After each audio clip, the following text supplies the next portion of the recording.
Good morning, good afternoon, good evening, everybody. Welcome to Wrestling Fans Insight Sunday Takedown. I am your host, John Hoppe, and with me, along as most times, and I want to make sure we kind of give a very special introduction to him this week because if you look on the banner, if you're watching us live on Facebook, Twitch, and YouTube, tomorrow is the very big day for him. Happy birthday, Carlos. Thank you. God's angel was born on November 20th. You didn't know Christmas came much earlier, so No, I appreciate having Carlos on the team. I asked him, I believe, just a little over a year ago to join us, and very proud to have him on the team, and always appreciate everything he brings to what we've done on this platform. So for that, brother, I'm very thankful for you today and every other day that we get together and talk wrestling. So happy birthday, my friend. Thank you. And again, just to give kudos back. I mean, you're one of the first people that like just showed me like wrestling Twitter. I mean, I have a lot of we have a good community, but just giving me interactions and again, somebody who like again, I'm one of those people like I support those who support me. And you were just always really interactive online, and so I would make sure to just check out your podcast, because I want to support people who I just got positive vibe from and stuff. And your podcast is actually one of the first ones I ever listened to. I should say our podcast now. And so again, it was just, it was just kind of an introduction into wrestling podcasts, and now I'm addicted to them, of course, because I'm an addict. So, but no, thank you again. This is the good time to be an addict, though, so that's the good right? part. Yeah, exactly. But no, it's just it's been fun. It's fun to have a voice again. And just even like yesterday, just the tweets people send out sometimes, like someone sent out a thing, like, oh, this guy's a quality guy and he brings a lot of happiness. So again, I'm just proud of what we bring to the wrestling community, positive vibes and just building a strong community. And I'm glad to be part of it. Again, I don't like getting old. I'm gay. We don't get older. We drink baby's blood to stay young, but baby tears too. That's the secret. But other than that, I'm happy. Again, it's just, again, I'm a simple guy. Again, I'm doing posts right now on X about gratitude, and that's truly how I live my life. I cherish the things I have instead of worrying about the things I don't have. So thank you for the birthday wishes. No, you're welcome. You deserve it, my friend. As much as we love to give each other shit, Carlos has really actually been a true friend to me. So I've always welcomed every take he's had and enjoy having him be in my community. So now that we got the really mushy, Just mushy, really quick, I wanted to say, I don't know if you want to maybe put the words AEW or WWE in the title of the space. I mean, that might get people to come in. Just the thought. No, go ahead. I think Can I change the title? Yeah, you're more than willing to, bud. I mean, this is your I don't space. know. I don't think I can. Oh yeah, I can. There we go. Yep. You All can, right. as long as you're a co-host, you can edit that Sounds puppy. good. So. Yeah, and I also want to thank my wife, Sarah, who's joining us on the X Space app, listening to us right now. Well, we are live on Facebook, YouTube, Twitch, and X Space. Thank you for everyone for tuning in and taking a chance on listening to us. So we're going to kind of almost have a repeat if you joined us live last night, which that didn't really go so well for us. Unfortunately, midnight Eastern time. I can understand why, and everyone was probably still watching the post media scrums. But why don't we talk a little bit about AEW Full Gear last night? I know we were having some technical difficulties last night, but why don't you give us your overall thoughts on the pay-per-view card last night? I thought it was a home run besides the main event. I think the main event, I think one of the things I feel like AEW's kind of lost its way a little bit. And I felt like they were making a lot of strides in the right direction, and again, if you don't understand, this is a company that they never used to do disqualifications or countouts because they wanted to make sure that they were giving the fans the proper kind of, just not doing like WWE does. They just talked a lot of shit about, WWE and the booking back then. And then you're going to go book a main event where, the champ's not going to be there. And then somebody else who has a broken leg too is going to take his place and is going to like substitute for him in the world title picture. It just, to me, the main event and the whole like opening thing, just, it took away. And even I was talking to a friend who was there live, and they were just telling me like that match just sucked the energy out of the building because everything else was such go. And that main event was just kind of you know. But other than that, I mean, I was a lot of good booking decisions. I thought, you know, keeping the title on Orange Cassidy was the right move. I like the fact that Ricky Starks and MJ and Ricky Starks and Big Bill retained. Both the women's titles changed. To me, I would have liked to seen Toni Storm beat Saraya. I don't understand why you had to do that to Sheeta again. And I feel like Tony Khan was writing a booking, and I think maybe he felt like he should have put the title on Julia Hart back at Wrestle Dream. So I think he righted his wrong there too. So again, I like just a lot of good smart booking. I like that I saw Swerve Strickland winning. Again, I kudos to Hangman Page for being a team player. Again, I just goes to show you how I guess there's not a lot of it's more about the team than about the me in AEW, and I thought that was really, really good. And we'll talk about it. We can talk about this a little more, but I like the signing of Ospreay. I think he made the right choice for himself. And again, we can get that more later. But just overall thoughts, I thought everything was good besides the main event. Now, if you were to base this on a 5-star rating, what would you give last night's pay-per-view event? 4.5.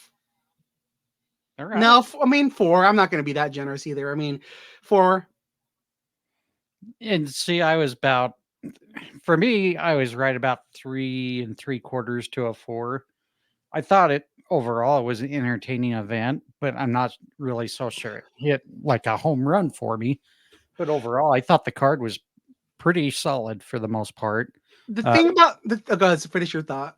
No, my only bummer part is I wish we would have known about the Ring of Honor World Championship match, unless I missed it, being on the 0 hour, because I think that would have definitely helped out with a little more viewership there on the 0 hour. To me, it kind of did Eddie Kingston a little injustice there. He's supposed to be showcasing the top of the Ring of Honor brand right there. As far as the trios match, that one kind of disappointed me a little bit.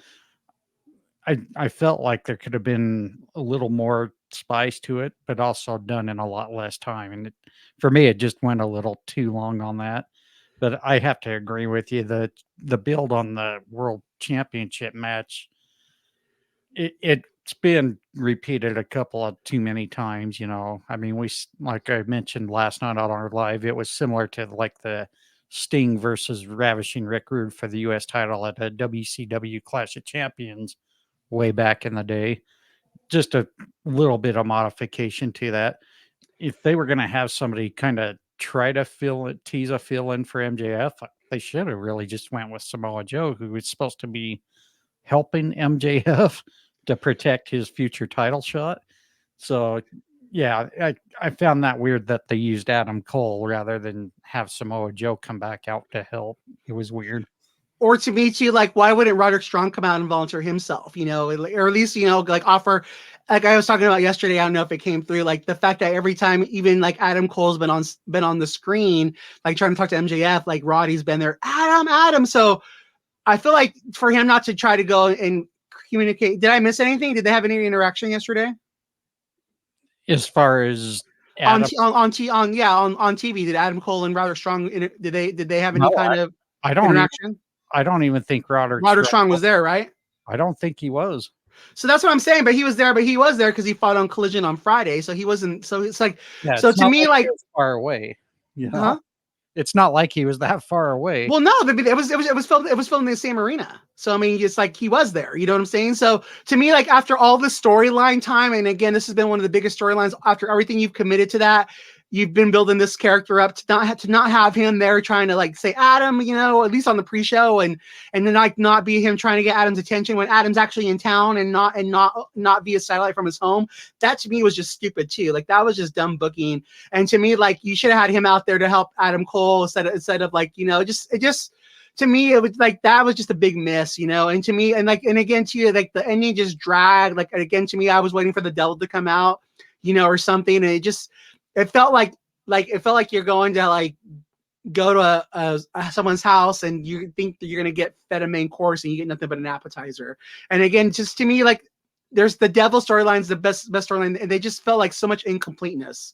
Like there was just so much emptiness, and like should at least you had Roderick Strong show up, should have had the devil make an appearance, and especially for how much it dragged at the end, it felt like it was incomplete. So like and again you can't. I give him props for trying, like I talked about, like on our other like when we're building up to this. To me, if the Guns wouldn't have attacked MJF to kind of soften him up for Jay White, it wouldn't have made sense to me. So that made sense to me. But again, they should have just done a thing to where, to me, it should have just been like the whole night. If MJF doesn't make it back to the arena, he's going to forfeit the title, instead of maybe Adam Cole saying he's volunteering if he can't make it. It should have just been done differently, because again, it makes no sense that a guy who has one leg is going to go substitute for another guy with one leg. And I don't think there's anybody who didn't believe that MJF wasn't going to come back. So it's just, to me, it was a miss. And again, to me, and the match just dragged on too. Like, why wouldn't Jay White, who's a very smart, intelligent wrestler, go in and try to finish the match slowly? Like, it was just too long of a match for somebody who's only on one leg. It just, to me, the psychology was just off on it. Again, it should have been a quicker match. It just dragged on too much. Like, again, I think Tony Khan has this thing where it feels like he needs to give every match a half hour, and it just doesn't have to be like that. This could have been a quick match. Again, after everything else that was happened, the fact that MJF already fought on, earlier in the show, just to me, it was a big miss. And you could just tell by the crowd's reaction they weren't into the match. If you were to pick one match out of the entire card that was match of the night, for me, it was the Texas Death Match. What about you? So I didn't get to see the Texas Death Match yet, but again, because I was talking to another friend of mine. Shout out to Amanda, who was there yesterday.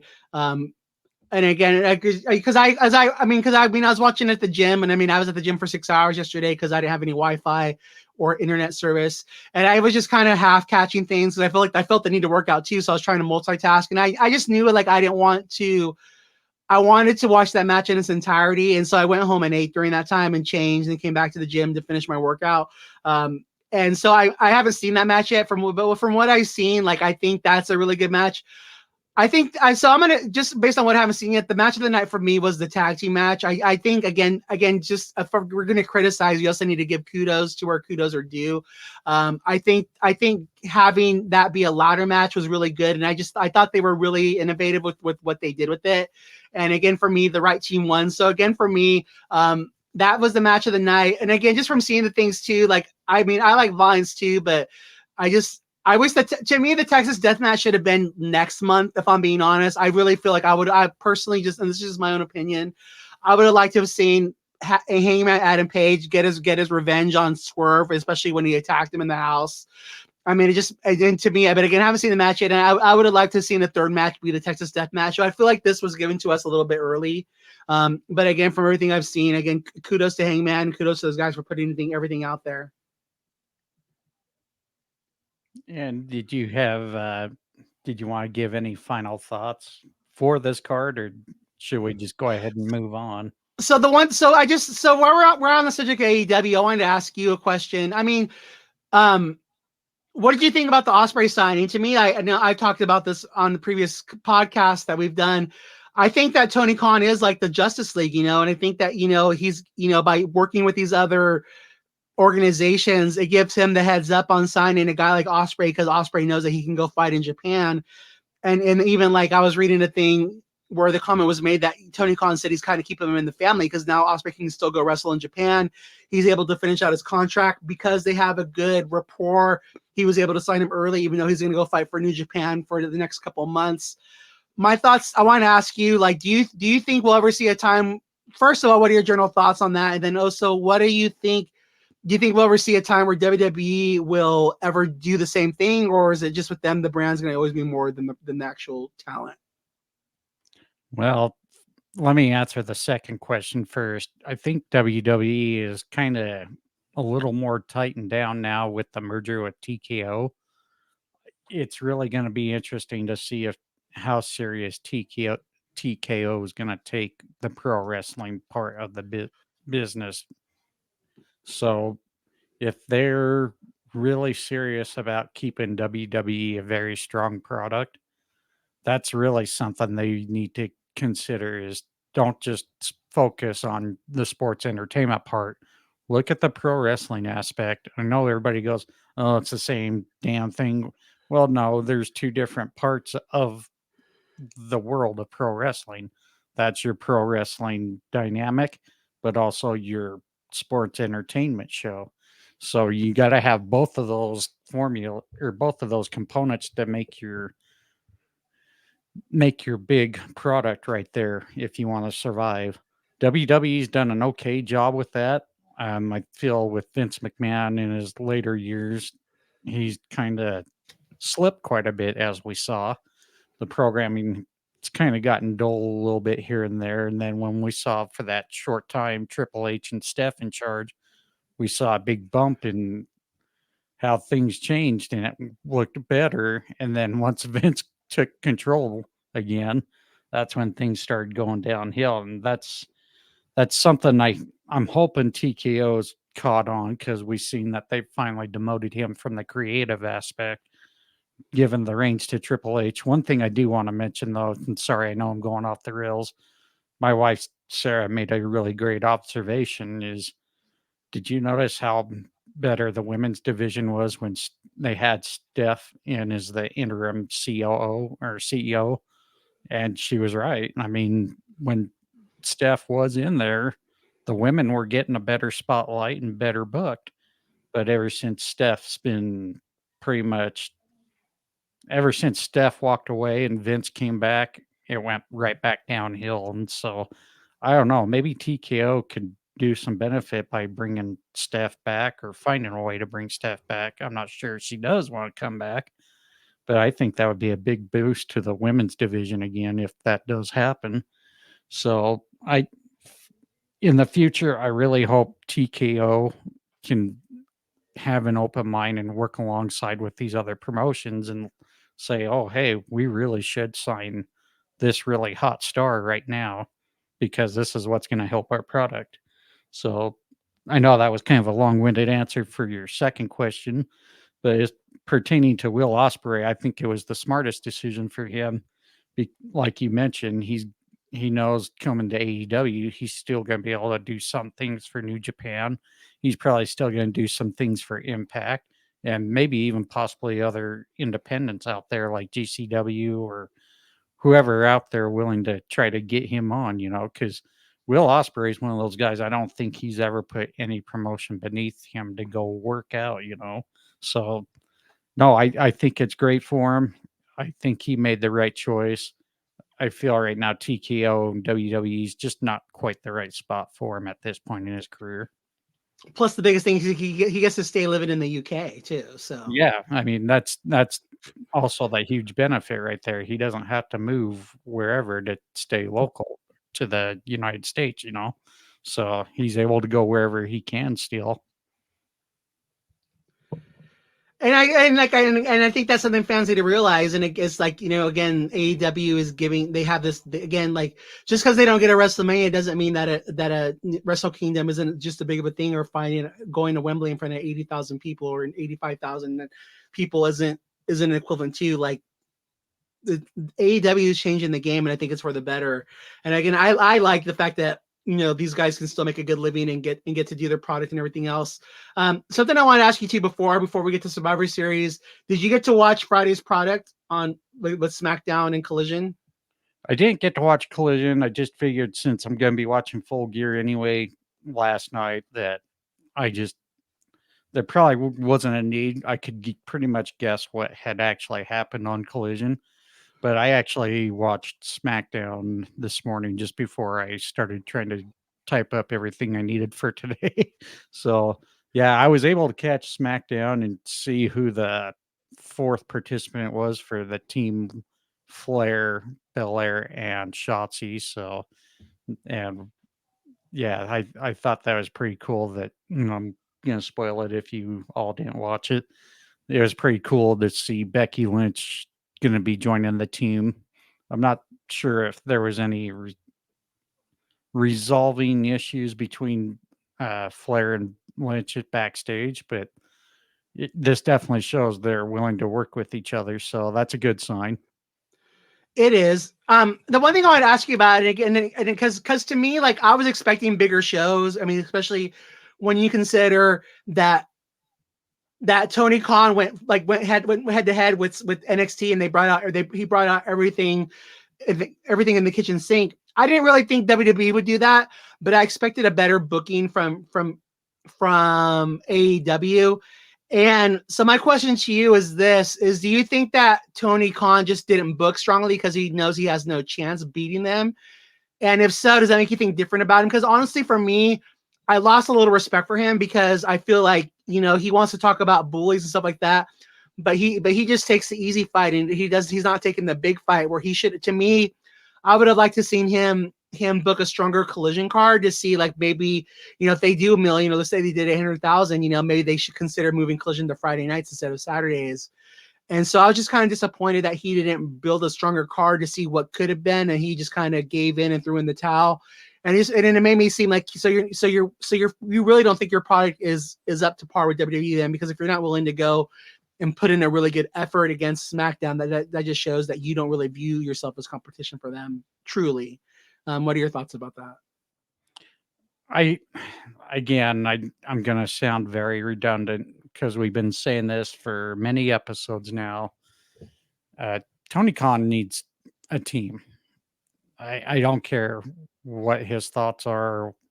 It definitely shows the way you watch his weekly programming.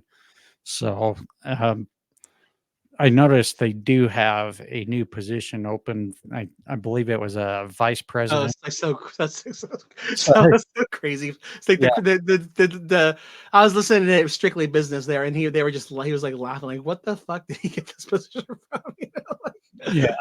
Well, Chat BT or something like that, like, did he, let's just create a position. well, I mean, in It some doesn't matter unless he's willing to change it from himself and give up control.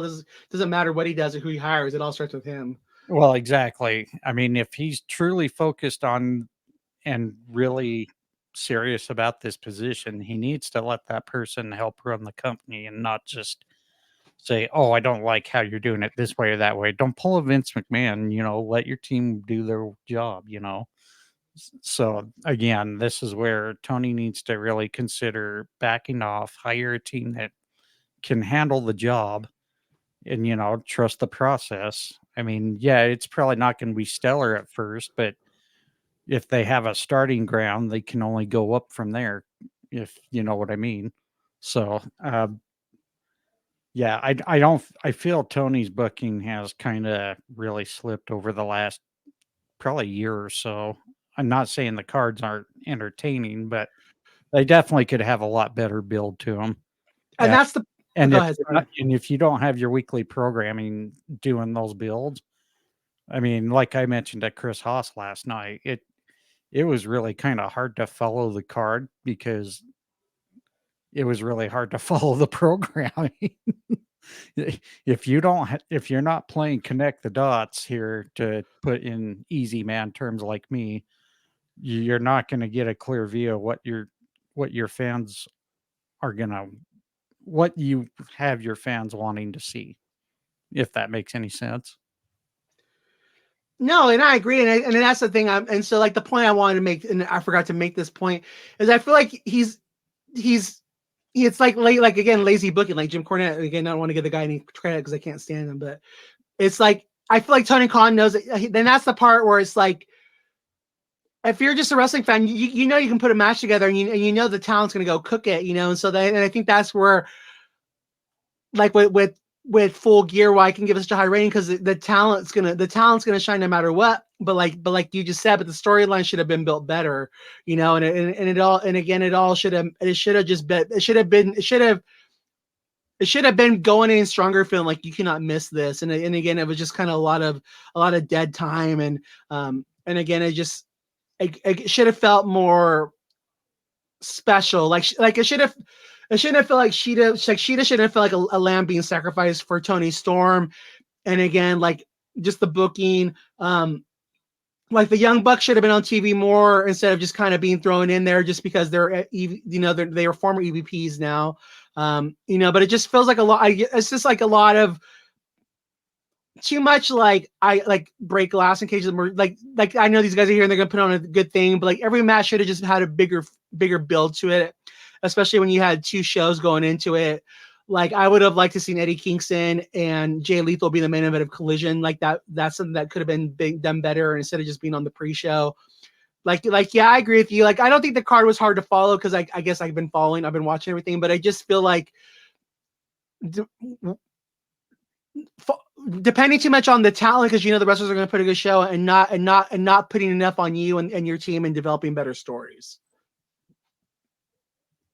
And then the stories that you did develop, like the whole Roderick Strong and the Devil, didn't get any kind of love, and that just makes no sense either. Yeah, and at the Hillbilly Hill and I were messaging each other yesterday, and he was actually making a prediction the Devil would be there, and the possible Devil would be the returning Kyle O'Reilly, which that would have been really awesome to see that. But again, we've had the Devil show up on programming, but not the pay-per-view, and you're kind of like, okay, well, why did you even bother with that with the programming then? Yeah, then like I said, then again with Roderick Strong being obsessed with Adam's attention, then he's not going to go get it when he's there live. That just made no fucking sense. Yeah, and we're just not connecting the dots there, Carlos. Yeah, and it's just again, it doesn't make any like again, it just and even like to me, like I talked about already too, like to me, like having Toni Storm beat Saraya would have made more sense for her leaving the Outcast instead of like having Sheeta beat her, and now it just kind of feels like that hasn't like that was just again that was a missed opportunity too to really have kind of a blood feud too. Now, bringing that up, do you possibly see Toni Storm having a thing with the Outcast now? Yeah, her Mariah May versus those two makes a lot of sense. Like I mean, yeah, I would say that too. But at the same time, you haven't really built. You've had Ruby Soho losing recently, and so has Saraya. So they've been. And again, that's where again it doesn't make sense to where having them come on and beat. Probably beat. Let's say who's it going to be? What's her name that does the cooking? What's her name? That just came back from injury. Oh shit. I don't remember. I can't. I'm having a brain fart too, but like having them go over on some low mid card women is not gonna justify them coming back and being in this title, being in a title picture, or being in a storyline with the Red Velvet. Red Velvet, yeah, like to be like having them go off and beat Red Velvet and Willow in a tag team match isn't gonna justify to me them being in a main title main event storyline with Toni Storm and what's the other Mariah May, right? And so it just doesn't to me that doesn't make any sense. Like to me, it should have been her beating Tony. It should have been her defeating Saraya for the title, then going back for revenge. Like it just to me, it's just Tony Khan just booking someone in a match against a lower mid carder or someone who doesn't win does not justify a storyline. To me, the storyline would have made sense to have her beat them. But yeah, I do think to answer your question, I do think they're going to be feuding, but I think it should have been done better. And it should have been done overall a stronger, more bloody, more like in-depth feud. Like we're kicking this girl out of the thing. She beat me for the title. Like now I hate her guts. And again, the Outcast. And again, there was no build. Again, we were all thinking back in February that we were going to see the Outcast in a blood guns match against the other women. And now that's just been squandered too. So again, all this time and effort. And again, it was a hot story. Again, give us is Swerve versus Keith Lee version 5, just something that we never got the payoff to. And again, there needs to be better booking and it needs to be better payoffs and there needs to be better resolution of things.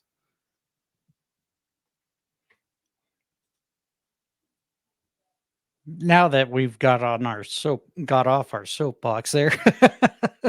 I think I'm not giving up on AEW, and it's nothing to knock on AEW. We just want to see improvement, No, and I love AEW. Again, if I had to choose one product, it would be AEW. I mean, but at the same time, it's just, but it's saying I don't want it to go away, and I feel like Tony Khan's taking advantage of Warner Brothers Discovery. I feel like he's taking advantage of the talent. I feel like he's taking advantage of the fans, but he just knows that he can put on a good wrestling match, and we're gonna watch. But at the same time, I don't want to watch anymore when I see the same guys losing all the time, and I don't believe they can win.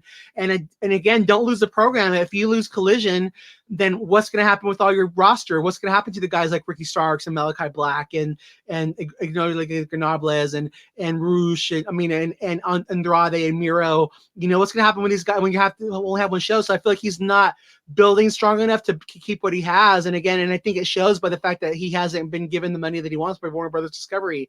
Like I don't want to see him losing any real estate, because again, I love to see in this roster, and it is a big roster, and you just added Will Ospreay to it. So make sure you give it enough canvas for these guys to paint.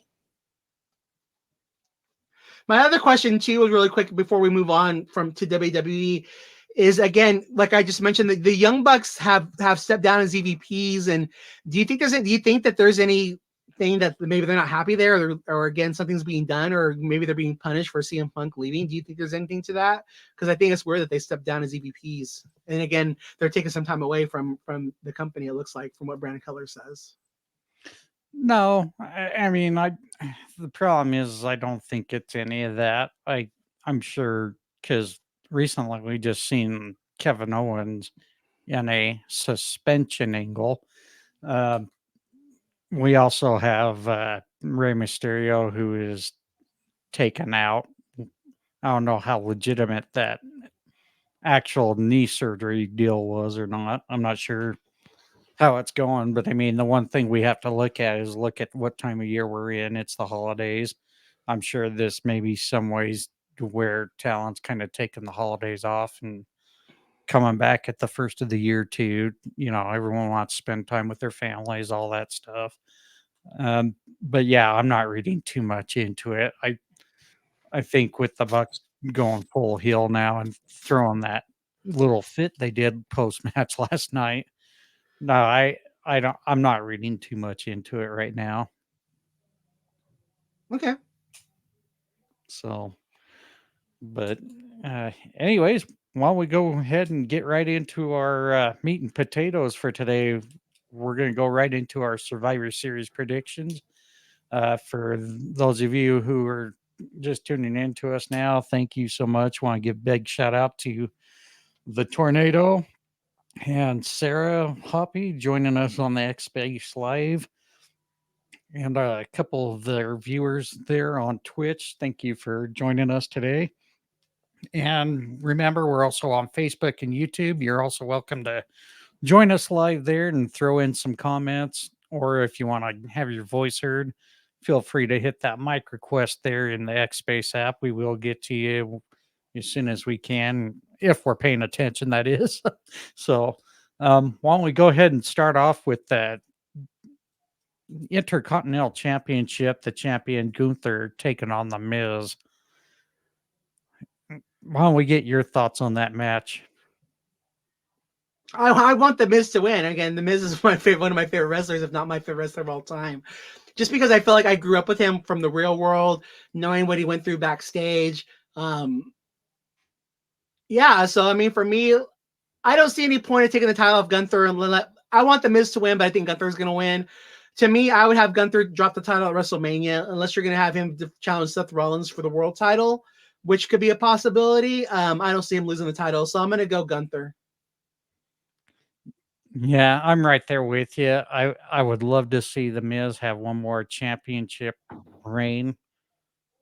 I just don't think this is it right here. I mean, Gunther's been built up as a very big powerhouse and a very dominant intercontinental champion.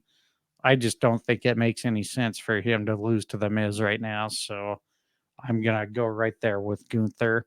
And because our teammates are out this episode, we'll be getting their predictions a little later on here today.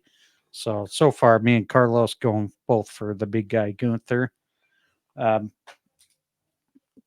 don't we go into the WWE Women's World Championship match? Champion Rhea Ripley taking on Zoe Stark. I think for me, this is going to be a good fight, but I just don't think having Rhea drop the title yet would make sense. So I'm sticking with Rhea Ripley. Oh, definitely Rhea Ripley. I mean, I think the match for WrestleMania is going to be Becky versus Rhea. And so again, yeah, this is, and again, the thing about Survivor Series, and again, I think that people need to realize with it is when you're giving people like two big matches, like when you're giving people a match like a War Games, like I think they're smart to do these kind of matches like this. Like, even though the winner might be obvious, you're trying to build Zoe Stark up and give her a little bit of shine. So again, even though it's pretty obvious that Rhea's going to win, I think this match is the right decision and the right thing being booked for this card. And I'm a little disappointed. I mean, I know it's still early and they still got a week, but when I look at this card, we don't have a traditional Survivor Series match, which is kind of a bummer. I really wish they would at least throw in one more match and have it be just that, a traditional Survivor Series. But there's still time. Anything can happen. Who knows? We might end up having a Team Aldis versus a Team Pierce. That would be interesting. So, I mean, so if they did do that, I mean, because here's my question for you then. If they do that, who does Raw have to put on Team Pierce? Well, you got guys like you got Ivar, you got Bronson Reed. There's two big heavy hitters right there. Okay, fair enough. You've also got Shinsuke Nakamura. You got Ricochet. You've also got oh shit, I just lost my focus. Assuming they don't use him for the Judgment Day match, you could also possibly have Drew McIntyre. I mean, there's a lot of, you got Alpha Academy not being used.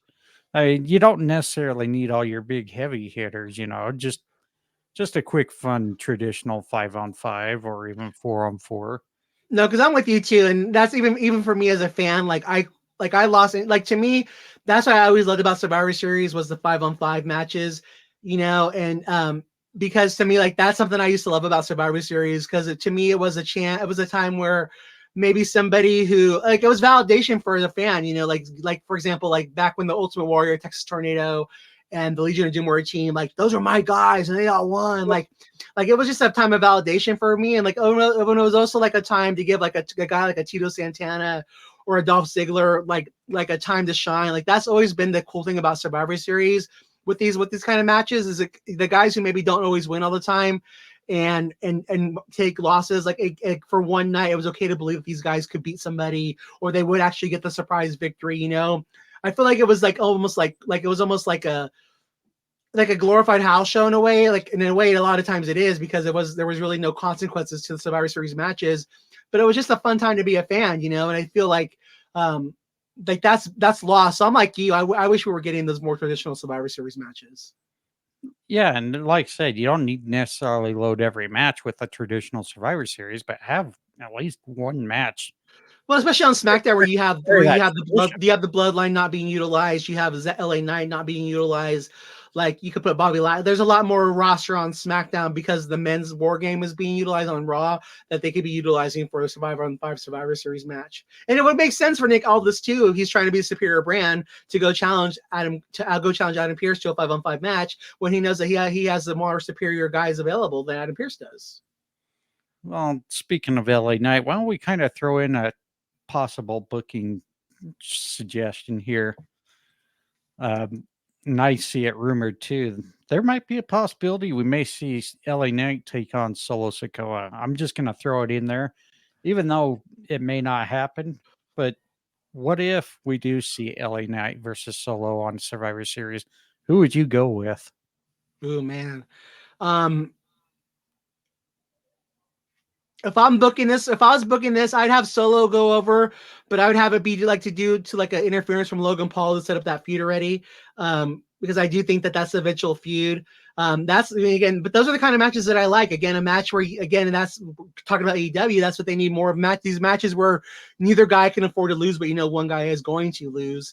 I mean, to me, again, after you just had John Cena put over Solo in such dramatic fashion, you cannot have that guy lose anytime soon. So it would have to be Solo Sikoa in my point of view. No, fair enough. I know the angle right now is for LA Knight to take down the bloodline, and who knows, he may get that one more shot at Roman, maybe at the Royal Rumble. That's the only reason I would say give LA Knight the win, but I'm right there with you. It wouldn't make sense where you just had Solo Sikoa defeat the GOAT in like Brock Lesnar fashion there with all them damn Samoan spikes to him. I think Solo would make more sense than having LA Knight go over in that match. So I think that's 2 marks for Solo right there. And Uh, then we're just talking too about AEW. You know, you got to pay off the storyline, and you got to pay off the goodwill. You can't just have John, you can't just have Solo beating John Cena then have him lose to LA Knight. That just, no, you can't do that. no, We cannot waste all that goodwill. The next match Solo should lose, and again, that's even if he loses, would be against Cody Rhodes. Once Cody Rhodes defeats Roman Reigns for the WWE Universal Championship, Roman goes away. Solo should not be losing until he's fighting Cody Rhodes for that title. yeah, I agree. I think there's one more match that's also being possibly teased that I've been reading about, and so why don't we go ahead and get it going here?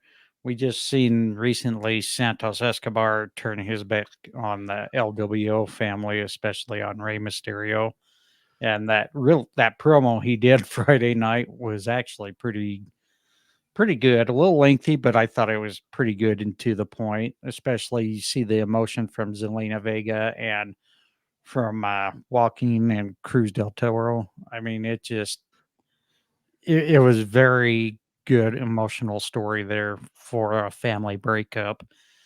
I have a feeling we might possibly see Carlito taking on Santos Escobar there. In That match has already been announced. Has it been announced? Yeah. Oh, okay. I wasn't sure if that was everything I was reading. That wasn't quite sure yet. So, but with Carlito defending Ray's honor, taking on Santos Escobar, who do you have going over? I mean, I'm gonna vote for I want to vote Carlito because Carlito's got to stick together. But if it's gonna have to be Santos Escobar again, you can't have a guy go over and try to be a badass heel and have him lose in the first match. Santos has to go over. Even though I don't want to see Carlito lose, as somebody who I think he should have been back in WWE 10 years ago, in my opinion. So again, I feel like I don't want to see him get wasted, but at the same time, you can't have Santos lose this match. Well, and Santos has to go over. I always thought Santos was a very good heel. I just never understood why you would make him a face because he was definitely not getting over with the fans unless he was out there with Rey Mysterio. And apparently, we just got joined by our third party. Way to join us now, Brian. But Brian, the hype Ballard, has now joined us. Uh, but yeah, I'm right there with you. I don't think it would make sense for Santos Escobar to be taking a loss right now, especially turning on the entire LWO family. I just think right now where he's now going to go on his own, it's good to build him strong, and this is the right way to do it. So, and Yeah, and that's just the thing, Carl. And that's, and the thing too, I would love to see, be done with this is like I want to eventually see. Let's bring up Angel Garza and Roberto Carrillo to be with Santos and have him go against the LWO. Give him back his Legado de Fantasma. so you would put the family on the line, the Well, Legado. you watch SmackDown, right? He already turned his back on the family. Well, yeah, I But no, I would just I, feel I, I would have Angel Garza and Roberto Carrillo join him to do a new family. Or maybe, and why not put the LWO on the line, then have him take the LWO? Like, I'd rather see the LWO as heels than faces. I think the problem though is Humberto and Angel were already doomed after being on the main roster as a team already. I think they're better off staying in NXT right now because I think they're getting a better reception in NXT than they were on the main roster level for sure. But So it's also because Vince wasn't utilizing them though, and he was trying to give them this stupid gimmick. And it's like I think Triple H would book them properly. In my opinion, I agree to disagree. Sorry, Of but course, you know. Of course, you don't know how to book Mexicans, John. I'm not really shocked by this. here we go. Woo! We got Carlos pulling the race card as usual. That's not very cool, dude. Just I'm because just it's your joking. birthday doesn't mean you can just automatically fling that out there. So But no, No, I'm just no, but I again, yeah, but I again to me, I do like what they're doing in NXT, but to me, like I would love to see that big Latino representation on SmackDown. it would be a pretty good war though. And especially too, just adding them on there too when it sounds like they're trying to. I mean, then from the storylines that they've been given with Nick Aldis he's trying to highlight Lucha more than put those guys over there. And again, kudos for being Axiom over. Hope he stays on there. But again, kudos to my boy Dragon Lee. Yeah, just to me, I mean, why not bring back the 205 bring back the cruiserweight title too while you're at it. To me, like I mean, why not see all those guys on there again? I would like to see that personally. The only problem is, do you think WWE can keep the cruiserweight title in focus and like what they did this last run? Yeah, because it wouldn't be Vince McMahon booking, it'd be Triple H. I mean, that's the thing, and that's the thing too. Like again, I want to backtrack really quick, but I agree. Like when Sarah, I forgot we got lost in conversation, but for me, like that's the one thing I've been looking for Triple H to book better was the women's too. So I feel like that's the one because how he used to book the women in NXT. Like I've been looking for a stronger booking of the women's division with him being in charge, but I also think that he could, I think they could do it. It's just because again, if you're gonna let the talent shine, like again, that was to me like almost my favorite match of the week was Axiom versus Dragon Lee because it was just like a different style that you don't usually get to see on WWE television and getting to actually see them do their move sets. It was a fun match to watch. So I think they could, yeah, because they already proved it on Friday when they let those guys wrestle. All right. Well, yeah, I just don't know if 2 hours is going to be enough to keep it very entertaining with already the storylines they've got going. But yeah, if they can find a way to keep that cruiserweight in sight, then yeah, let's go for it again. And I it could think be, that, yeah, and at the same time, like to me, like again, if we're being honest, I would shift it to Raw because you have 3 hours there, and that's the kind of match you put an hour or two to kind of get the crowd back into the card. So that's just again, if I was booking and if I was the booker, I'd have it on Raw because you have more time to fill in. But at the same time, you could have the title flow between all three brands too. It doesn't really matter. well, and keep in mind, back in the days during the Monday Night Wars, that's what made WCW Monday CW, Night. yeah. That's what made Monday Nitro very big on Monday nights was that cruiserweight division. And I don't think Eric Bischoff gets the kudos he deserves for having that going. I mean, he was the guy that really brought that division to life in the pro wrestling world here in the States. So, And I mean, and honestly, too, I mean, you're looking at TNA, what was one of the things that helped build them, the X division, too. So obviously, that's the thing, like, that's the thing that people like love about AEW too, is like getting to see these guys do high flying sets, like, but getting to see them do it in WWE, because even like watching it, like watching Axiom and Dragon Lee, it was like, again, it was just I could tell it was like an AEW match, but with the WWE feel where like you're still doing these crazy moves, but they're still allowing it to breathe and doing it in a way where the action made sense. And it could do a lot for WWE programming. I definitely think it's something they should consider. and before we move on to the next match, I want to welcome our brother and founder of the Saged Up Networks, Mr. Sage. Sage, how you doing, brother? Oh man, doing fantastic. How are you both doing tonight or today, I should say? I'm doing awesome, and make sure you wish this guy tomorrow a very happy birthday. He's turning 29 again. Yeah, So exactly. happy birthday, Carlos. Thank you. Soon to be birthday. Yeah. Uh, I think it's my birthday already in India right now, so we can celebrate that. Well, if I was in India right now, I'm definitely writing you a happy birthday, brother. Thank you, man. Appreciate all you do. It's the 20th Take already all the somewhere. positivity you bring. Thank you. Carlos, Appreciate you. it's always 5 o'clock somewhere. So, and also want to give a shout out to Corey B. Elite for joining us in the X Space, as well as the Tornado and my wife, Sarah. Thank you all for joining us on the X Space. I have a few listeners we have there on Twitch. We're also live on Facebook and YouTube. So always feel free to join us on those platforms if you're wanting to get some comments or even get your voice heard on the X Space app. Why don't we go ahead and move on? We also Did Bryan say anything? Is Bryan here? Did he say anything? Does he want to speak? I don't know. Hey, guys. Oh, Yeah, no, I'm Oh, here. here, there he is.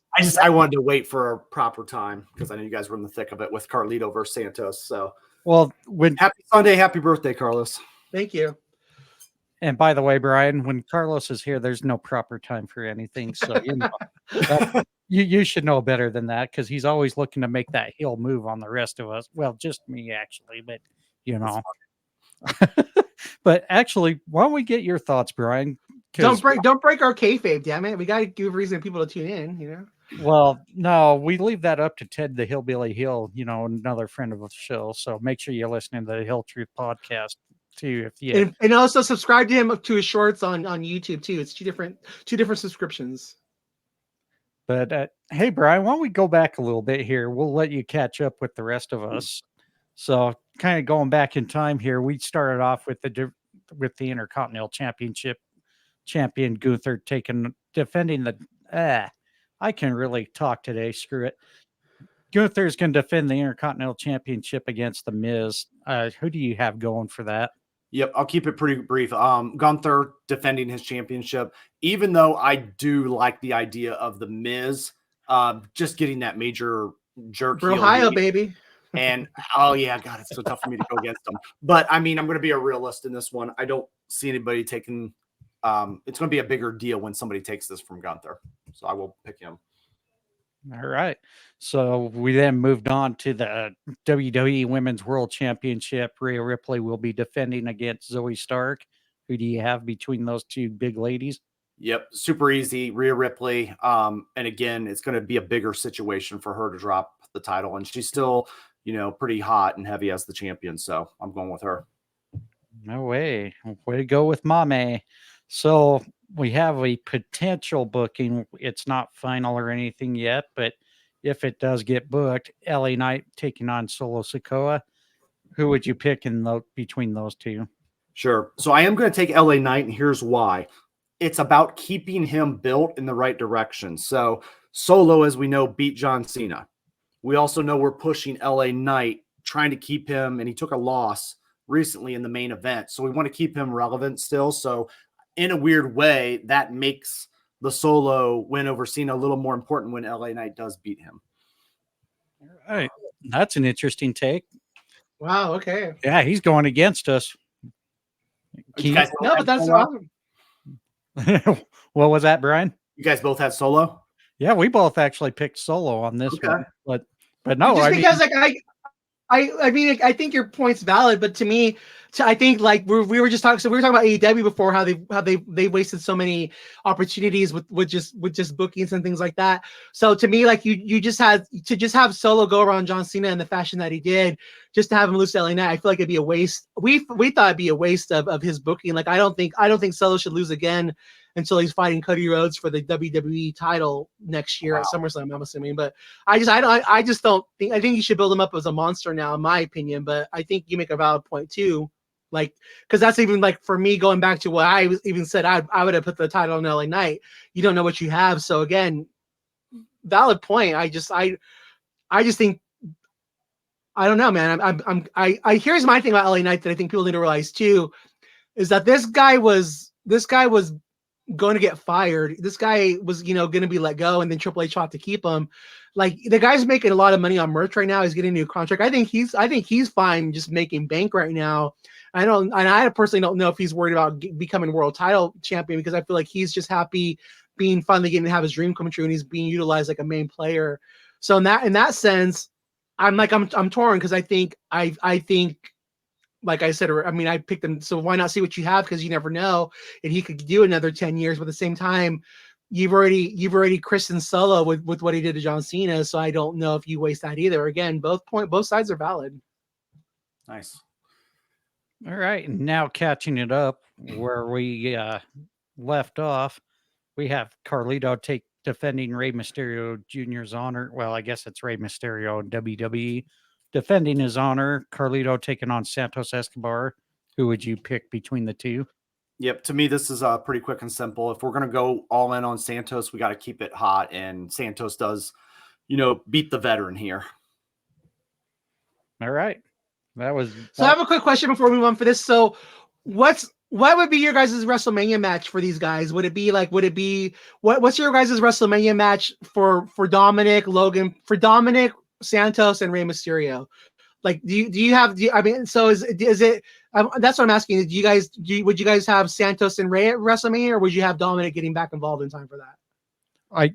For me, I would say if you're going to go this direction now with the LWO family breaking off with Santos, I think the retirement match should now be considered to be Santos getting over on Rey and taking on the leadership of the Luchador division.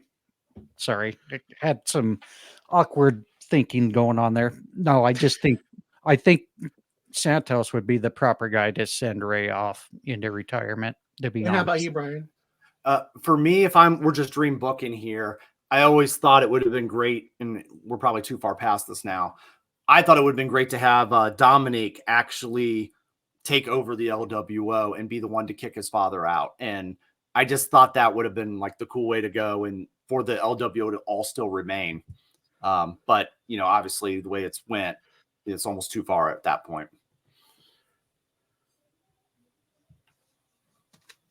All right. Did you have anything else to add there, Carlos? No, again, again, for me, look, how old is Rey? Do we remember? Is he 49? I believe he's 48, 49 now. I'm not quite sure. Let me see. I'm looking it up right now. He's 48. So to me, he wants to retire at 50. So I would have Rey versus Santos at WrestleMania. I would save Dominic for the next year. And I agree with Bryan. I would eventually have Dominic retire his dad, whether it's as a face or heel. Like, Rey deserves to give that rub to his son. I don't know if people would cheer for Dominic, because I don't know if he should take the mask there on and put it on, because I feel like he's such a good heel, but I think they could eventually try to turn him face. But I think Dominic should be the one to retire his father. All right. While we go on to the WWE Survivor Series women's war game match, as we all found out Friday, Damage Control, consisting of Bayley, Io Sky, Asuka, and Kairi Sane, will be taking on the team of Bianca Belair, Shotzi, Charlotte Flair, and for those who didn't watch Friday Night SmackDown, here's the killer. Becky Lynch will now be the fourth member on that team. So why don't we actually start off with Bryan on his thoughts for this match? Yeah, for this one, I hate to say it, but it almost looks like a mismatch a little bit on paper. And I just think maybe that's because I'm getting bought into the idea of Damage Control being a legit group. And then I see the other side of it is they're good wrestlers, but they're just all kind of thrown in there. And so we got the sampler platter on the other side, so to speak, and the main course and the meal on the Damage Control side. So for me, this is a group, and they're supposed to have an advantage in these kind of matches, being a unified group and faction. So I think Damage Control will be my pick based on that, because, if not, that kills the concept of, oh, we're a group, we're a team, and we should be winning this thing because we're in sync with each other. And if a throw together team kind of wins this, then I think that kind of gets rid of some of the unwritten rules of wrestling. Carlos? So when you say a mismatch, Bryan, do you feel like Damage Control should be winning, or you feel like it was a mismatch where the faces should have won? I feel like Damage Control should be winning because they are the more established faction. Gotcha. Okay. I think again, I don't. First of all, one thing I do is I hope that they address the fact that Becky is going to appear on, even though it's a dual branded pay-per-view. I do hope that they do address why Cody Rhodes was at SmackDown too, and why Becky was there, especially when they're trying to get into this whole brand thing now, and they're trying to make the brands split more legit. With that said, I think the faces win, And I think Bailey's going to take the pin. And I think that's going to lead to Bailey getting kicked out of Damage Control. The thing that I'm hoping for with this, and I've already said this too, is I hope that this means that we're not going to be seeing Charlotte and Bianca in the title picture for WrestleMania 40. I hope that we eventually get to just see them in a one-on-one match. And again, I think that would be refreshing as a fan. And we're talking about earlier about the better booking of the women's division. I hope that we're going to see, a WrestleMania match where we're not going to see Charlotte or Bianca in the title picture. And we're going to get to see the other women cook, and getting to see them get to be spotlighted for once. But I'm going to go with that. I'm going to say the faces win because Bailey's going to take the pin, and the dimension that leads her getting kicked out of Damage Control. I'm right there with Carlos, actually. Those of you who watch really closely the opening promo of SmackDown, it was almost kind of like what you expect in that girl groupie there in high school. The Mean Girls, yeah. Yeah, exactly. You saw and this, I know this isn't going to come out right, and I'm not intending it to sound racist, but you had the 3 Asian ladies there talking to each other in their native language, and you could see that look in their face when every time Bailey opened her mouth on the mic. It's like, yeah, this lady's full of shit. She's not really the reason we're all together here and all that. And you could tell she's not the leader. Yeah, she's not really the leader. You can tell there's a plot there that they're eventually going to turn. Now, where Dakota Kai is in this mess, that's the really interesting factor there, too. So she was able to translate what Io and Sane and Asuka were saying, but I don't know. I think this is going to be just like what Carlos said. Bailey takes the pin, gets the loss for the team, and this is where it's really going to escalate with the conflicts of Damage Control. I think we're going to see the new improved Damage Control just without the founder. So I'm saying Flair, Belair, Shotzi, and Lynch are going to get the victory here. Which now, going from the women's War Games match, we now lead right into the men. And this is going to be the very interesting one because now that we've seen Drew McIntyre shake hands with Rhea Ripley, there could be some modifications to this match, whether it's swapping talent or this ends up becoming a 5-on-5. We don't know until how this week's programming plays out. We should eventually know after Raw's done and complete, but we have the team of Judgment Day so far being Priest, Dominic, Finn Balor, and JD McDonough taking on Cody Rhodes, Seth freaking Rollins, Sami Zayn, and main event Jey Uso. Carlos, why don't we go ahead and start with your prediction on this one? So with my prediction on this, and I'm going to throw this out to you guys, is because the other thing they've been teasing is Shinsuke and Nakamura having a match at this pay-per-view. So our premium live event. So my question, so when you guys answer, I want to know too, is you think Shinsuke is going to wrestle? If he is, who's he going to fight? Because if that's going to be returning Randy Orton, again, or if, again, the other guy probably nobody wants to talk about. So again, I just wonder if you think that match is going to happen here. If so, if that's going to be where Randy returns, or if he's going to return to this match. Again, I want to know what you guys think. My answer, again, I'm torn because I don't think CM Punk's coming back for this, and so I feel like Shinsuke has to be given a partner, a match, and so I want to think that Shinsuke is going to fight Randy Orton there. But again, you'd have to announce that beforehand because you don't want people thinking it's CM Punk. So my wheels are turning with this one. And again, it'd be kind of weird too to have this match be a 5-on-5 when the women's only a 4-on-4. So man, I'm really torn with this, but I'm gonna say as a fan, I don't know what's gonna happen yet, but I do think Drew's gonna be added to the match, possibly. I don't know. As a fan, I'm gonna say as a prediction wise, okay, I'll make a prediction. I think it's gonna be 5-on-5, I guess, and then Drew will be added, and then we will see. I guess Randy Orton added. So I guess that means that I think CM Punk coming back, which I don't think. Again, why did I open this can of worms? I don't know. But I do think Drew's going to be added to this match, and I do think we see Randy Orton coming back because again, they can't leave this match. They can't leave it up up to guess with going to Chicago. But again, I think it's an interesting time to be a WWE fan. Sorry. So did you say you were going to make a prediction or not make a prediction?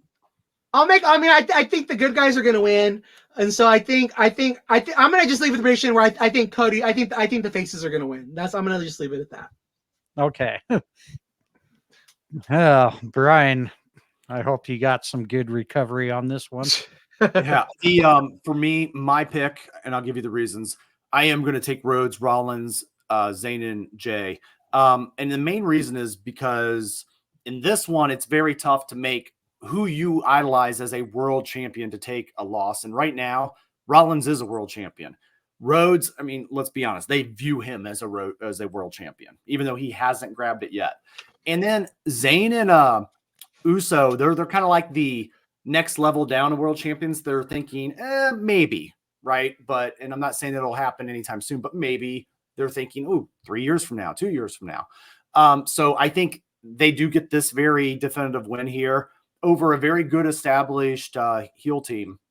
And so that's going to be my pick. The guys on the other side of that, they're just a little bit younger in their careers, right? Outside of Finn. And I think somebody like a JD McDonough is almost the perfect person to take a pin here because, he's that borderline member, right? So I think that's kind of how it works out.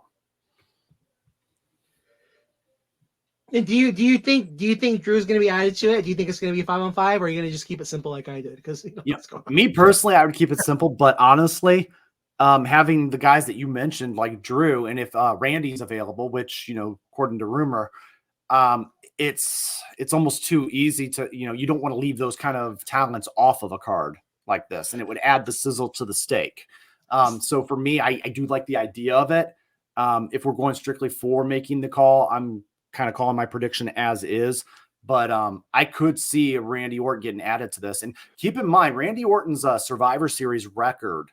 Now I know that probably doesn't include, but in traditional matches, has he ever taken a loss? Or I think when he was on Team SmackDown, I think he took a loss. Okay, he took one time, because I know he had a heck of a streak on. He does. So he's Mr. Survivor Series for sure. Absolutely. So my question with you, that really quick with that, do you think Shinsuke is going to fight Randy? Do you think Shinsuke is going to have a match there? And if so, do you think it's Randy Orton, or what do you think? Or you don't want to touch that? I could actually see them leaving Shinsuke off of this for some reason. Okay. I don't know.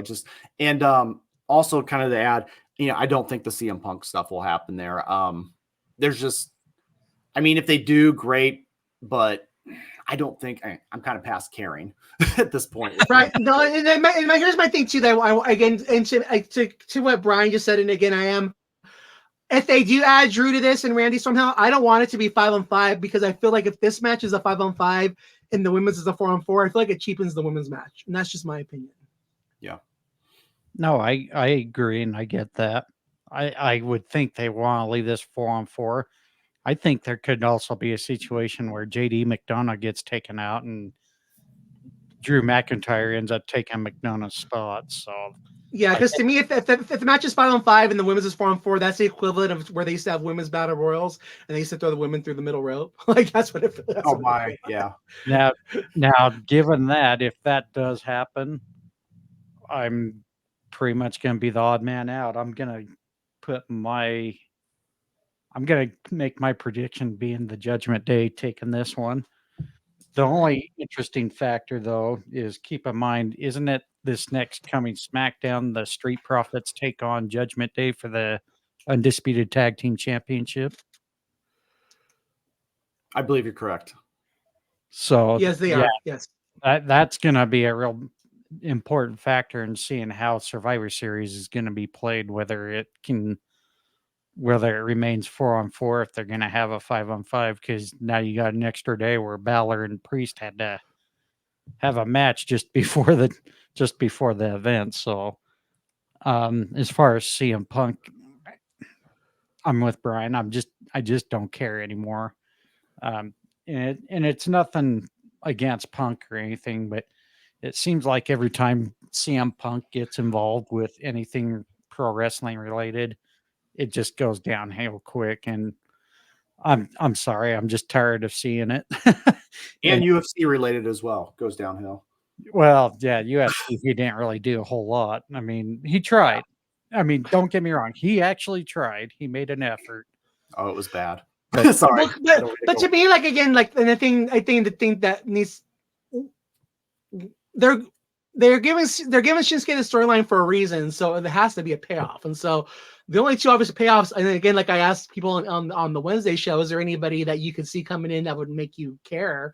You know, and there was like not really, because that's to me like it only could be two people. It has to either be Randy Orton or CM Punk. I mean, that's because to me, why are you building this? Like the whole to do this and not have it be on the card just seems would just seem like a big miss to me. Like that's again like not having the devil appear at Full Gear, but I guess it is what it is. But I do think they too want to show that they don't need CM Punk for Chicago, and I think that's something I feel like that's going on here is they're looking to go in Chicago for once and not be drowned out by CM Punk chants, and to show that they can actually do a strong their thing without him too. So like again, I'm feel like I'm going around with my head spinning right now. I honestly believe that Randy would be enough to cancel, you know what I mean? Because he's been gone so long. For sure. No, exactly. I agree. Like it would dim that crowd really quick. You know? Yeah. Or what if maybe Shinsuke's talking about CM Punk? I mean, that's the thing too. They could just be trolling him just because they want to fuck with them, you know, like they're trying to humble him. But again, that's the thing too. Like you could also see Judgment Day saying, "There's 5 of us, and you don't know which 5. You don't know which combination you're going to get at War Games." I can see that kind of mind games too with them. Right. So there could be a possibility. I just don't think they're going to have enough time to really have anything for Shinsuke for Survivor Series, but I've been known to be wrong thousands of times. So let me bring this point here real quick too. It's Survivor Series, right? Not WrestleMania. Do you have to have everybody on this card? No. It's not, I mean, so it's okay to still have good wrestlers be on and off a card, right? Like, so, I mean, Roman's not going to be there. There's an example, right? So I think you can still run a good show on these kind of shows, and it's not WrestleMania. Nobody's going to be kind of really expecting the over the hype, type stuff here, that they aren't going to expect good wrestling and a good program that kind of keeps the narrative moving into WrestleMania season. To answer your question, no, they don't need everybody on here. I mean, it's just like WrestleMania. For me, when they went 2 nights, that's cool every once in a while. But again, you're putting everybody on the card who doesn't need to be on the card either. So, and to me, like we were just talking about before with Collision and Full Gear, like it should have been a stronger card. I think it's okay, like to give SmackDown the stronger card. Like you can even put LA Knight versus Solo on SmackDown, because that way you're giving those fans a big leading going into that. Like Bryan said, yeah, no, not everybody needs to be on the card. And I do like the fact that they are representing one brand with just the men's and one brand just with the women's too. I think that's a cool thing, and that's why I'm kind of a little disappointed that Becky Lynch is in there, because I kind of would have liked to have just seen it all be just all SmackDown on one and all Raw on the other.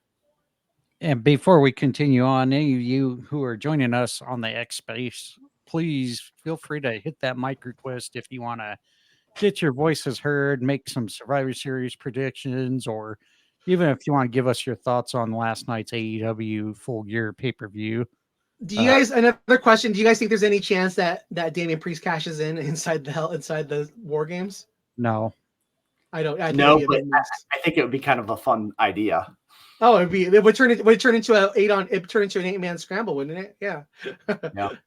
Well, the problem is you just got too many factors there, and I think when you cash it in, it's under like a normal match rule, isn't it? Yeah, but I mean, could he cash it in and could he just go pin Finn Balor for them to win the title? I mean, again, because they're all of them are in the ring. It'd be interesting. Well, no, it would have to be one-on-one with the champion is the thing. So, but that's what I'm saying. Would it turn into like an 8-man scramble? No. Okay. I already told you guys, if I ever win the Money in Bank, I'm cashing in the middle of a Royal Rumble match. Stop. Get out of my ring. I want my title shot right now. Everybody stand out here and watch. Like I'm doing that. So. Or you can pull Eddie Kingston, and say, hey, I'm going to defend my briefcase during this Royal Rumble. Or I want 20 guys sitting there watching me win that title. And I want them to wait until they can continue their match when I say they can. That's the ultimate heel move. Oh dear. What an Ohio thing to do. God. Wow. Are you going to take that, Brian? It is. It's a Brohio thing. It's a Ohio thing. Yeah, exactly. My Uh, moment, my spotlight. the time is here and his time is now. Brian the Hype Ballard kicking ass now. So, but in a few minutes here, Tornado says he'd be willing to give his thoughts. So we'll kind of stall some time here just for shits and giggles. But before we get to those thoughts, why don't we go ahead and do some early shout outs here? I'm going to throw some out there real quick. Big shout out to the entire Saged Up Network who always supports us, and big shout out to Mr. Sage Alvarez Smith here in our room. He's always been a very big supporter of all of us. So thank you for taking your time and believing in us and helping us out. So be sure you give that guy a follow there. But also be sure to check out some of our other friends and family there. We shout their spaces out too, like Tip Major, Patrick Roosh, Parlay Joe. We also Primetime Sports Fix. yes, Prime Time. Gosh, man, his intros every Friday night are so intense and very energetic. Man, that guy can party. And also Sage too. Sage does his little pop-up spaces too, and Sage does his spaces as well. Hey, mute your microphone in the space there, Carlos. I said Sage does his things as well. Sage does his spaces No, too. no. Hang on. Oh, did I turn it on? Yeah. Oops. Oh, my bad. There you go. Yeah, bad monkey. So, Lordy, this is why I can't have nice things, guys. So, yeah, Prime Time Sports Fix, Royce, he does a really wonderful job. And Ripper, the Ripper too. Rip and Tip, they do Yeah. a really awesome job. I know I'm forgetting a couple others. The guys from the UK, the UK, what's their The Franchise UK tag. Franchise UK, yeah. So, and also the sports affiliates too. They give us a lot of shout outs too. So again, kudos, shout out to those guys as well. but also want to give a shout out to Austin Boyer there at Wrestling World, Jim over there at Fan in the Van, who's always shouting out our podcast, as well as Garrett from Is This a Bad Take podcast, Two Dudes Sports News. They always shouting us out in every episode, each and every week. So please give them a chance, give them a listen. I think you'll like a lot of their sports takes. They're very pretty much down to earth and level headed with. You may not agree with everything, but they are pretty level down to earth. So, and also Ted the Hillbilly Hill with the Hill Truth podcast. He also does shorts on YouTube, like Carlos mentioned earlier. Be sure to give him a follow there on Spotify or Apple Podcast or wherever you listen to all your podcasts. Carlos, do you want to throw any shout outs there while we're still waiting? I think you pretty much covered everybody. Again, no, I'm good. Just a shout out to everyone who supports us. Thank you guys for everyone who interacts with us. Just the people who do our questions and stuff like that, and give us again. I'm good. Sorry. Oh, shout out to Nasty Leroy, King Reezy. Again, Chris Haas. Thank you for always supporting us. Again, Tony, who's gonna come on here again. These guys who always support us and show up to our shows. Thank you guys for being there. And Brian, do you want to throw any shout outs? Yeah, let's see. Yeah, John, you covered and Carlos, I think you covered a lot of the guys that join the spaces a lot, and I know I appreciate them kind of helping me out when we have technical issues. So, so that's the Chris's Right, exactly. and all those guys, and our struggle with that. But let me throw out Doug out there. I know he does almost daily shout outs, right? And he creates these massive lists, and I always feel bad that I can't interact on all of them, but I do want to say I'm grateful, for him, because that is a sense of community as well. So, Doug, I appreciate that. Well, thanks for Sage helping me build up my account so much. I have a hard time catching each and every single person out there. So, no, Doug does a really great job shouting all of us out every day, every show out there. So, thank you to Doug's. That's it, Suds. But hey, get well wishes to our other partner Heather too, who's currently in the hospital. So, yeah, best wishes to her as well. We found out some bad news. Heather had to return to the hospital once again. So we're sending her well wishes, and hopefully she'll be able to come home to at least spend a little bit of time for Thanksgiving. So, but now that we got Tornado with the mic request, go ahead and take a shot there, Tornado. We got you. Hey guys, how you guys doing? You guys were talking about Survivor Series Yes. and stuff. What like predictions? Yeah, we just gave our predictions on what's been written so far and what possibly could be written up there. Oh, yeah, I don't know. Yeah, a lot of talk about. Well, I think Drew McIntyre is going to be the member, pretty much. I thought they officially made it last week.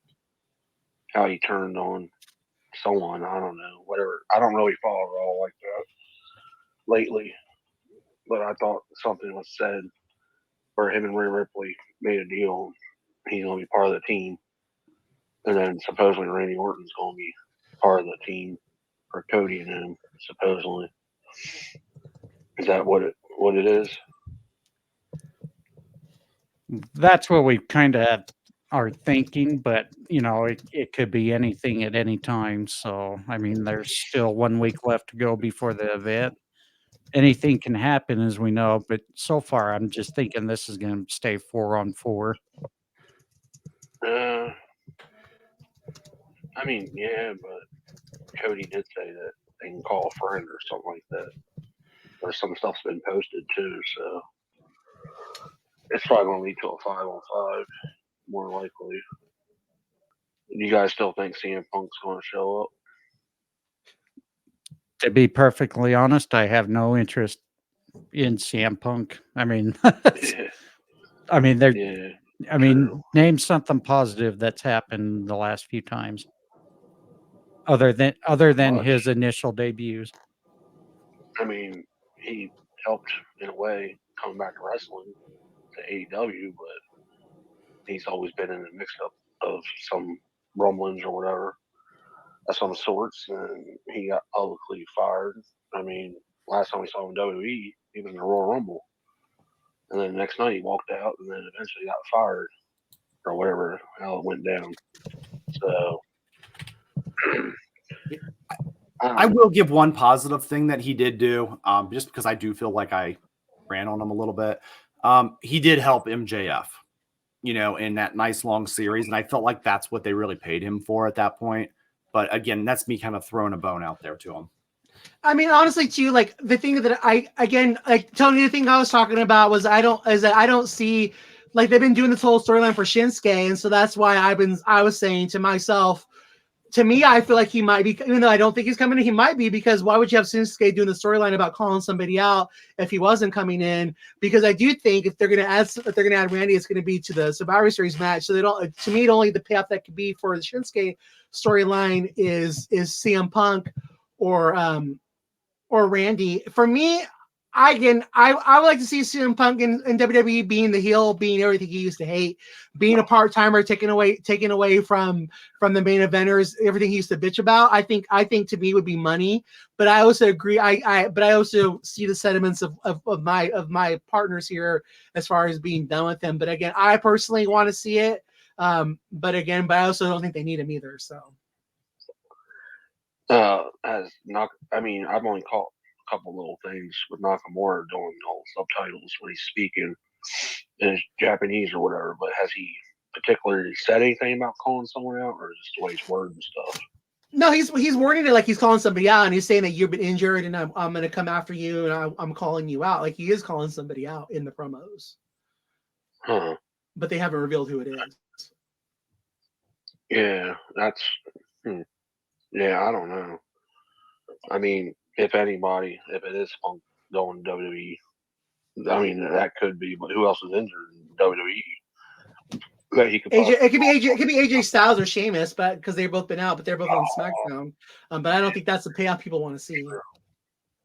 Well, that could be the one match, Raw versus SmackDown type roster, because you got AJ's been out. You just said it, Sheamus. I mean, haven't you seen Sheamus since what, him and Edge? Pretty much. Edge that was the last time, yeah. Yeah, so that's two good possibilities, regardless if they're on SmackDown or not. Because it is Survivor Series, and they could be throwing it back to Raw versus SmackDown type match or whatever, just for the heck of it, for Survivor Series maybe. But after watching Full Gear and how everything played out, oh, that wasn't in my bingo card. Adam Cole showing up. What are you guys' reaction when you saw 0 Hour? It was just With that. Adam It Cole? was 0 Hour. Well, To me, I thought the main event was a big miss. I thought it was garbage. I didn't think it was the right, like having a guy with a broken leg going to fight with a guy who just had his leg hurt. To me, it was some of the worst booking I've ever seen AEW do, in my opinion. I think that, to me, the main event just dragged. It took away the energy in the match. And again, like we were talking about, I don't think it was, if you to not have Roderick Strong be there, I'd go after Adam Cole when he's been like stalking him even on TV, and to not have the Devil show up, which to me was just a dumb move. I liked everything else but the main event. yeah, my guess is, well, it could have went a different way. If you're still going to use Adam Cole, they could have had, because I was thinking for some reason, I don't know why, during 0 Hour when the Guns start attacking MJF and targeting his knee and stuff, Adam Cole just kind of stood there, but no one touched Adam Cole. So I was thinking, like, if the match would have played out to where, even though Samoa Joe, the stipulation, or I don't even want to call it a stipulation, Samoa Joe said, I'll team with you, but I get a future shot. And it was for the Ring of Honor tag titles. If the Guns would have won, it would have made sense if it is Adam Cole behind his devil stuff or whatever, if the Ring of Honor titles switched hands to the Guns, and then later in the night, Adam Cole could have still stood there and said, I'll take the place or whatever, but then towards the end of the night, Adam Cole, or I don't know, I can't really think of what it's complicated or whatever, because like I was thinking possibly, I don't know, maybe not like have Adam Cole still out there, but they could have done not the reveal maybe yet, but something with the devil could have happened where it would have still maybe backfired, but maybe the Guns would have joined up with as a freaking plot twist or swerve or whatever with Adam Cole. But I don't know. After last night, like you said, no freaking type of reveal, nothing for the devil stuff. My guess is that they're going to keep teasing it on Dynamite. Dynamite's their key show. But another thing I kind of noticed is, why are they still keeping wrestlers separate on separate shows? Only certain ones are wrestling Collision. Same thing with Dynamite. If you go, fans that go to Dynamite, they're only going to see certain people. Same thing with Collision. You have a couple guys crossing over. So I thought the whole point of Collision was to keep CM Punk on there separate from the Young Bucks. Now the Young Bucks are parting ways for a period of time and this and that. Something that sounds a little fishy to me.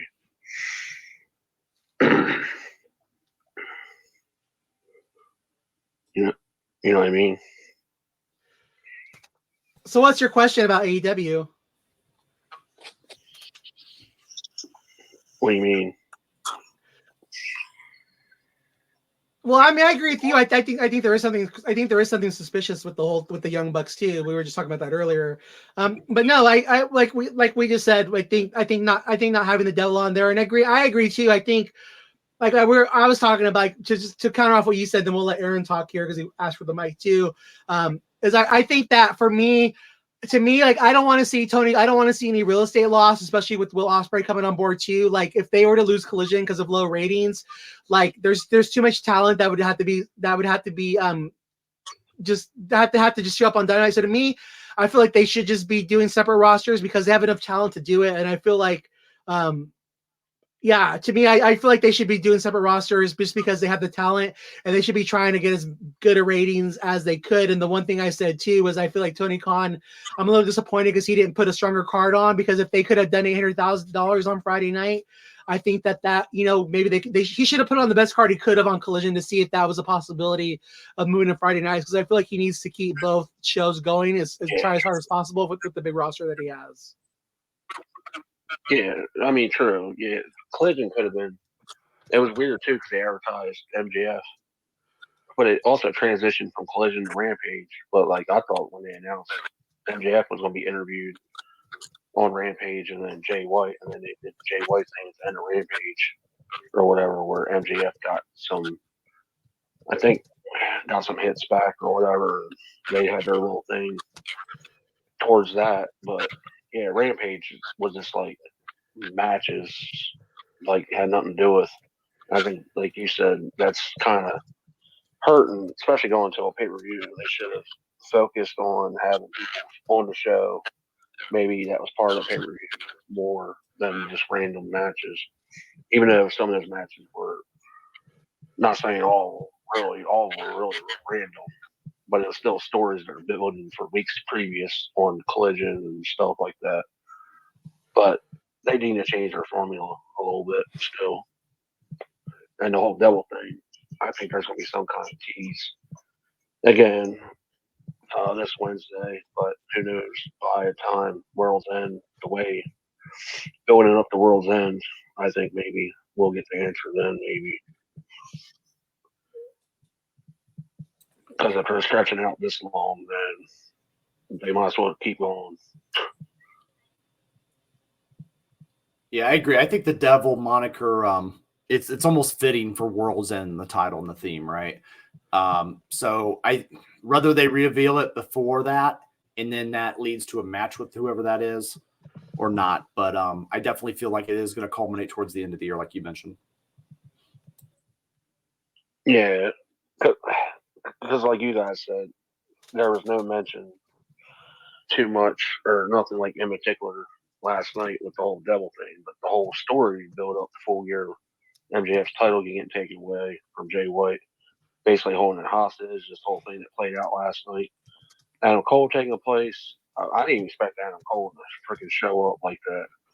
So that I don't know what the deal with that is. But did you guys watch the media scrum? MJF was the first one on there, and he was doing a lot of like passionate crying and talking about stuff and this and that. So I don't know.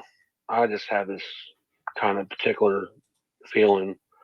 The obvious answer is something to do with Adam Cole and possibly the Kingdom, but maybe Adam Cole's injury is not as bad as what they're saying is for where we haven't seen like full proof. And for him to show up at the show in Los Angeles, that's kind of sketchy. So what's your question? Do you want to know who we think the devil is? Did you before Collision on Friday? Did you see that post that AEW posted that poster? Yeah. With the Jay White with the whole hell in the background and showed the key forum and all that, and they had a little part right above the Full Gear logo. They had an entranceway and the canopy with the devil standard with his devil buddies or whatever, the ones that's been doing this attacking on the Claimed and Jay White and this and that. So there's some kind of all-in reference right there. But why would they put that in there? Maybe that's like a clue of some sort. For All In? I don't know. Yeah, if you look at that poster, there's a canopy in that entrance. Because remember the entranceway when they came out, it was like a tunnel, and it had lights and stuff from All In this year in Wembley. Gotcha. It was like I mean, to answer your I think Adam Cole's the devil. I think because the thing that they talked about too is they said that the guys who are doing the attacks are the ones who are going to be revealed. So if you look at the attack on the Acclaim, two of the guys were Wardlow and the other one was Matt Taven. So those are definitely two of the guys that are in the group. So I again, it's just gonna be interesting how they do it. I feel like they should have just revealed Adam Cole to be it on Sunday, in my personal opinion. And as far as I did see the media scrum, and I think it just goes a lot to show like how very passionate MJF is in this business. And again, I already like the guy more, but it kind of almost, again, I always go back and forth with who my favorite wrestler is because there's so many that I'm invested in. But it really gave me a more appreciation for how much he loves his business and how much of it, because again, he couldn't hide back his natural emotion. But with that said, I think he deserved a better booking than what they got in the main event. Yeah, true. I agree. I mean, they're going with the whole face thing for MJF, but I don't know. I just don't. Maybe they don't even know what the hell is going on, what they want to do, or they're going to drag it to World's End, maybe. Because if Adam Cole is playing backstabber, why would he distract the Guns somewhat during that Ring of Honor tag title. So maybe Adam Cole don't have nothing to do with it. And someone just playing games with both of them. I don't know. There's So if it's not Adam Cole, who do you think it is? Who's your guess for who the devil is? And then we'll move on. and it's either, I mean, with all the hints they've done on Dynamite too and stuff, possibly I'm gonna go with 3 people. Number 3, Adam Cole. Number 2, Jack Perry. Has something to do with it. I don't know what his reason is, but we haven't seen him. They haven't bothered to say anything about him. And my number 1, because the way things have been playing out recently, just depends on what happens after this coming weekend or whatever. This might sound crazy, but I'm going to say CM Punk because he had X on that title, and this could be good and bad at the same time because it'd be a bad business decision that maybe he got fired again, but they worked something out, or this somehow was all possibly, I don't know, a plan, maybe of some sort. Because when all this double crap happened at what? The same night, or I don't know, the week before the head-to-head with NXT, however long ago that was. And did it happen I can't remember if it happened after Wrestle Dream or not, but when Jay White first got attacked. I don't know, I'll have to go back and look, but I don't know, it seems like there's just some kind of weird stuff going on.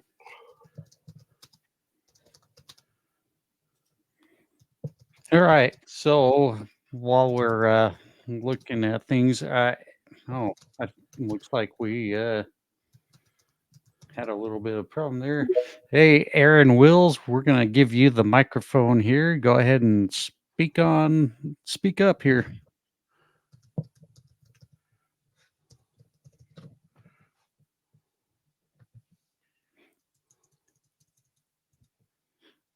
Be sure to hit that microphone down at the bottom left corner of your screen there. There you go. Hello there. Are you talking to me? Yes. Oh, hello there. Thanks very much for having me a chance on the show. How you all guys doing? We're doing wonderful. Good.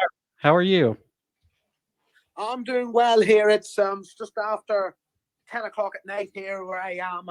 I'm from Ireland, you see. I'm just talking to you in a hotel in a boiler room right now. It's just where I can get Wi-Fi coverage here. Oh, that's a little interesting. But welcome to the show. Are you about to be in a boiler room match or what? Are you about to be fighting Mankind or? Well, I'm not sure anyway. But listen, no, I just wanted to make a quick prediction on the Survivor Series, if that's okay. Yeah, absolutely. Go for it. The one match that I'm really looking forward to is Rhea Ripley versus Zoe Stark. And, I would really love Zoe Stark to win because she started the year her being on NXT and had been climbing up through the ranks, and then she moved into Raw and she just been killing it. And she, been rising up the ranks. And I'm hoping to, for her brilliant year to end on a high if she wins this women's championship. What do you guys think about that opinion? I would love it. I mean, again, to me, I think the match is Rhea versus Becky at WrestleMania. But again, this is something that I love about these spaces because again, I would love to see Zoe Stark win. I hope you're right. I think the internet would lose their shit. So.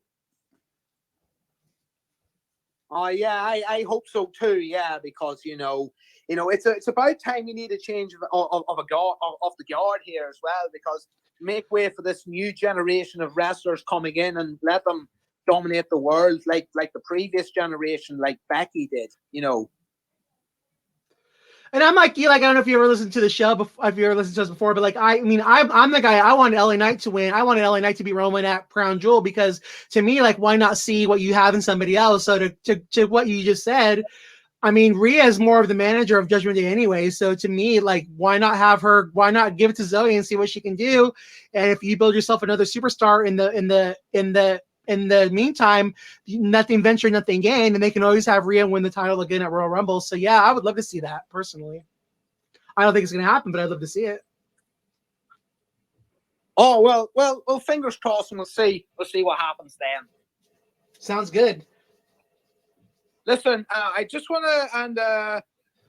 to give a shout out to Heather all the way over in Alabama because she's been suffering in hospital for the last while, and I hope she's doing okay, and I hope she'll be back on the podcast very soon.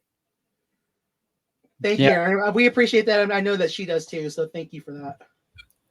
All right, and thanks, Carlos, for talking to me here. And it's an honor, and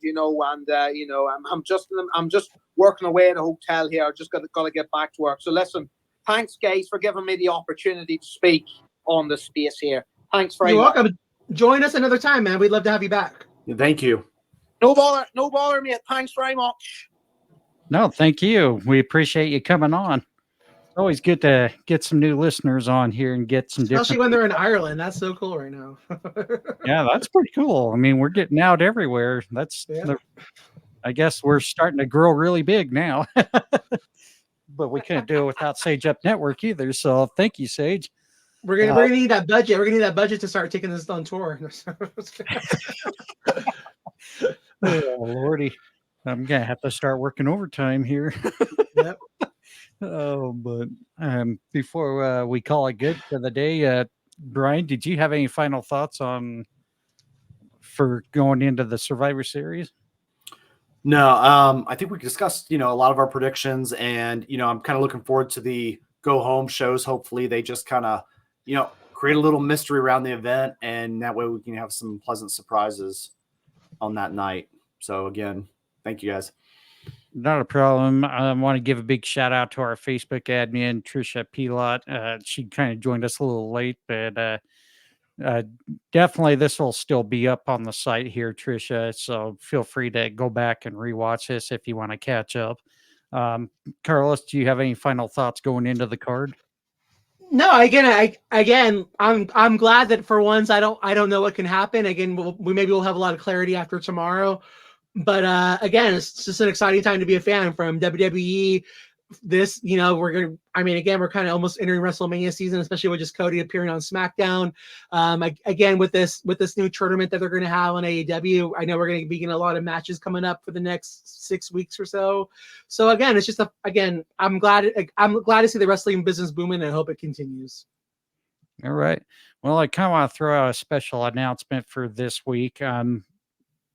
For those who follow our holidays here in the States, we have Thanksgiving coming up this Thursday. So first and foremost, happy Thanksgiving to each and every one of you. Also want to throw out, I'm going to actually be doing 2 shows this week. Unfortunately, Carlos is going to be celebrating his birthday, his grandmother's birthday, and Thanksgiving with some family here. So I will be actually hosting this week's Wednesday Night Chaos, but I am also going to do a special episode on Tuesday Night Live as well. So for any of you who want to join us here on the X Space app, I will be doing it at 8:15 p.m. Eastern time, both nights. So feel free to join in on the fun conversation. And you can also, again, catch us up live on our Facebook group, The Fans of Pro Wrestling, YouTube at Wrestling Fans Insight, or Twitch, The Fans of Pro Wrestling. But please also remember you can get your voice actually heard on the X Space app. I will have those posted up hopefully by later tonight. So without any further ado, since we don't have any Chris Haas to do our normal outro, we'll just go along with saying thank you to StreamYard, X Space, and Spotify for podcasters for getting our podcast in every platform out there and being able to make us go live simultaneous on multiple platforms. Also, as I've mentioned, we have our X Space, or not X Space, but our X accounts. Brian, you want to give your X handle there? Yeah, it's at the Bryan Adkins. I definitely love to connect with anybody in the IWC, and especially the positive side of the IWC, where we can just talk and have great conversations like this. I also have my own show over on YouTube, Tap Out Talk. And for those of you who are watching on your screens, it's right there on right underneath our nice smiling mugs there at Tap Out Talk there, like you mentioned. What smiley mug? You have a freaking logo on yours. I said under the smiley mugs. I didn't say all of our smiley mugs. So, but Carlos, you want to give your X handle? Yeah, really quick. Alice Abrahantes, quit stealing the hype man's gimmick because you're gonna get a letter soon. At my at C to the LOS 77 and at Conquer the No. And I gotta have my boy. I gotta have my boys back. Come on now. And you can also follow me at WF Insight Podcast. Also, be sure to go check out our two websites, thefansofprowrestling.com, but also wrestlingfansinsight.com, where you can go find us on your favorite audio listening platform. And you can also go check out our YouTube page at Wrestling Fans Insight, like I mentioned before. And without any further ado, we're going to call it a good week. Again, happy Thanksgiving to those who celebrate. Be thankful for everything. And remember, who's better than you? Nobody.